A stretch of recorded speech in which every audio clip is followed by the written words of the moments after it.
Happy Friday, Brian Manning here with the weekly update. Let's get right to it. So, Tuesday of this week, actually Monday of this week, excuse me, not a lot to talk about there. Tuesday, though, we get CPI. So, CPI stands for the Consumer Price Index. This is not the Federal Reserve's favorite gauge of inflation. We get two inflation reports every month. This is the first one that comes out. The Federal Reserve is more focused on PCE, but CPI is still very important. It's kind of the leader into the next inflation report. So this is for the month of June, and this showed the headline number increased by 0.3%, and it went from 2.4 to 2.7 as far as inflation is concerned. And the core rate, so core rate strips out volatile items such as food and energy, that moved from 2.8 to 2.9%.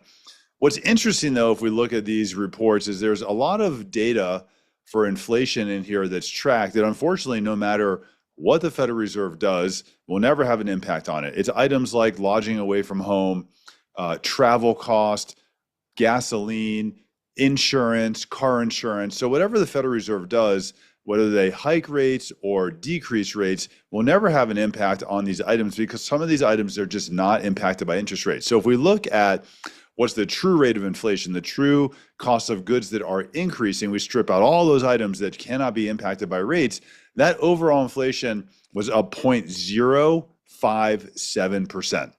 So overall inflation across the country for goods that we're spending money on, to me, I think was at a very tame number. Then we get PPI. So PPI stands for Producer Price Index. This came out on Wednesday of this week. This looks at inflation on a wholesale level. So theoretically, you would think that cost of goods at a wholesale level typically would transfer over to cost of goods at a retail level, because if wholesale costs are going up or going down, then you would think retail costs would be going up or going down as well. So PPI should be kind of the indicator going into what we're going to see on the retail side. On a month-over-month basis, PPI was at a big goose egg, zero, no changes. What impacted PPI was there was a revision in the prior month where it went from being up 0.1% to being up 0.3%. So the prior month had a revision. But if we look at the PPI number for right now, there was no increase in there. It was at a big zero. So theoretically, you should wait and see what it's going to translate to as far as retail is concerned, but there shouldn't be much of one.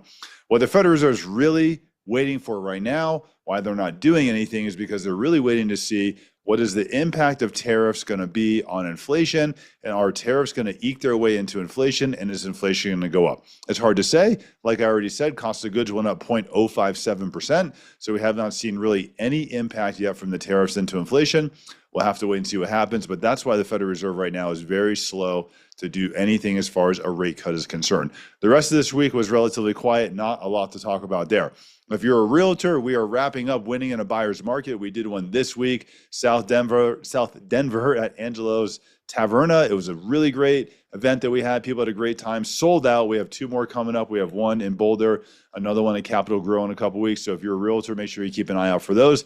And I'm around all weekend. If you have any questions, you want a pre-approval, you want to run numbers, I'm available 7 days a week, 8 a.m. to 8 p.m. Just reach out to me. We'd love to help you. Happy Friday. Have a great day.